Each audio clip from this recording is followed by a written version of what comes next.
শ্ৰী শ্ৰী কৃষ্ণই নম। চৰাবাহী 7 জনগোষ্ঠী 56 সংখ্যক ত্ৰিবাৰ্ষিক কমিটি ভাওনাৰ এতিয়া ভক্তগণৰ ভিৰ দেখিবলৈ পোৱা গৈছে। এয়া আপোনালোকে প্ৰত্যক্ষ কৰি আছে তেখেতসকলৰ এয়া যি অংকীয়া নাট, তেখেতসকলৰ অংকীয়া নাট প্ৰদৰ্শন কৰিব খন্তেক পিছতে।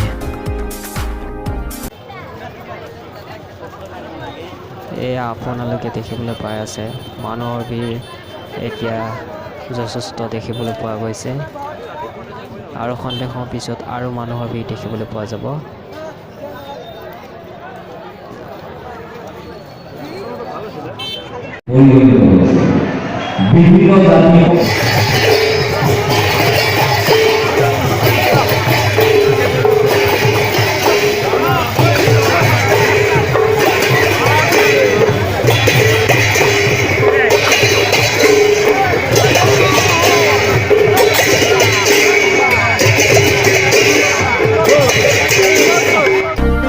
দেখিবলৈ পোৱা গৈছিল ত্ৰিবাৰ্ষিক কমিটি ভাওনা অনুষ্ঠানত মুখ্য অতিথি হিচাপে প্ৰতিদিন টাইমৰ মুখ্য সম্পাদক শ্ৰীযুত নিতুমণি শইকীয়াদেৱ। ভূপালী নিৰ্বাচনৰ আপোনালোকে ইয়াত দেখিবলৈ পাইছে। ইয়াত নিৰ্মাণ ৰাস কমিটি ভাওনা অনুষ্ঠিত। প্ৰথমতে মই উদ্যোক্তাসকলক বহুত ধন্যবাদ জনাইছোঁ, কাৰণ এনেধৰণৰ চাগে ভাওনা সমাৰোহ শোণিতপুৰৰ জামুগুৰিত হয় 4 বছৰৰ মূৰে মূৰে, আৰু সেই 12 চহৰীয়া ভাওনাক বাদ দি অসমত ক'ৰবাত যদি এনেকুৱা 3 বছৰৰ মূৰে মূৰে ভাওনা সমাৰোহ হৈছে তেনেহ'লে মৰিগাঁও জিলাৰ এই অঞ্চলটোত হৈছে।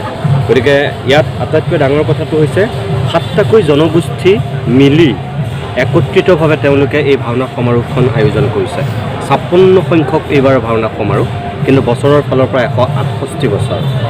1851 চনতেই প্ৰথম আৰম্ভ হোৱা বুলি তেখেতসকলে ইয়াত কৈছে। যদি সেয়াই সত্য হয় তেনেহ'লে মই ভাবোঁ অসমৰ ভিতৰতে অন্যতম এক ভাওনা সমাৰোহ, বহু পুৰণি, আৰু তেওঁলোকৰ লক্ষ্য আৰু উদ্দেশ্য আছে।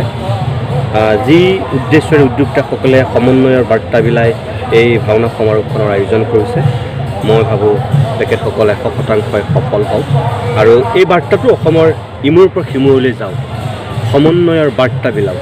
আজি ইয়াত কোচ, আহোম, তিৱা, বাহমন, কৈৱৰ্ত, হীৰা, এনেকৈ যি 7টাকৈ জনগোষ্ঠী মিলি একত্ৰিতভাৱে একেটা চৌহদত 8খনকৈ ভাওনা আজি একেলগে অনুষ্ঠিত হৈ আছে। এইটো খুব ভাল কথা। সংস্কৃতিৰে সমাজ যে নিৰ্মাণ কৰিব পাৰি, সমন্বয় স্থাপন কৰিব পাৰি, উজ্জ্বল নিদৰ্শন আজি এই ভাওনাস্থলী।